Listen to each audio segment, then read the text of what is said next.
Kayamkulam government town UPSന്റെയും SMCയുടെയും നേതൃത്വത്തിൽ വായനാദിനം ആചരിച്ചു. വായനാദിന സമ്മേളനം വാർഡ് കൗൺസിലർ നാദിർ ഷാ ചെട്ടിയത്ത് ഉദ്ഘാടനം ചെയ്തു. കായംകുളം ഗവൺമെന്റ് ടൗൺ UPSന്റെയും SMCയുടെയും നേതൃത്വത്തിൽ വായനാദിനം ആചരിച്ചു.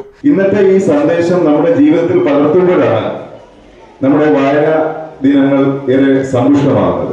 ഇവിടെ കുറച്ച് മുമ്പ് സൂചിപ്പിച്ചു. ഇപ്പൊ എന്താ, പുസ്തകം വായിച്ചാലും നമ്മൾ വളരും, സ്വാഭാവികമായിട്ട് നമ്മൾ വരും, വായിച്ചില്ലേലും നമ്മൾ വളരും. പക്ഷെ വായിച്ചു വളർന്നാല് നമ്മൾ വിളഞ്ഞു തന്നെ വളരും. വായിക്കാതെ വളർന്നാൽ നമ്മളൊക്കെ വളരത്തുള്ളൂ.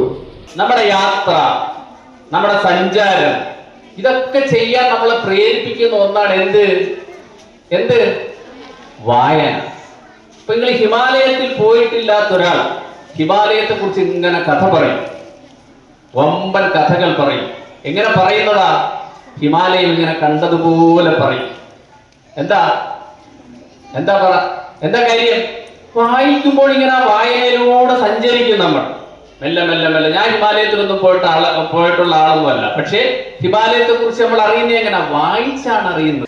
SMC ചെയർമാൻ ഷുക്കൂർ വഴിച്ചേരി അധ്യക്ഷത വഹിച്ചു. വായനാദിന സമ്മേളനം വാർഡ് കൗൺസിലർ നാദിർ ഷാ ചെട്ടിയത്ത് ഉദ്ഘാടനം ചെയ്തു.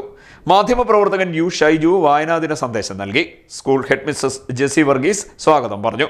സുബിന ഷിഹാബ്, സരിത വിനോദ്, അധ്യാപകരായ മുംതാസ്, ശരണ്യ, സജീവ്, സലാഹുദ്ദീൻ, സൈഫ്, സുമി, ശരണ്യ ഹന എന്നിവർ നേതൃത്വം നൽകി.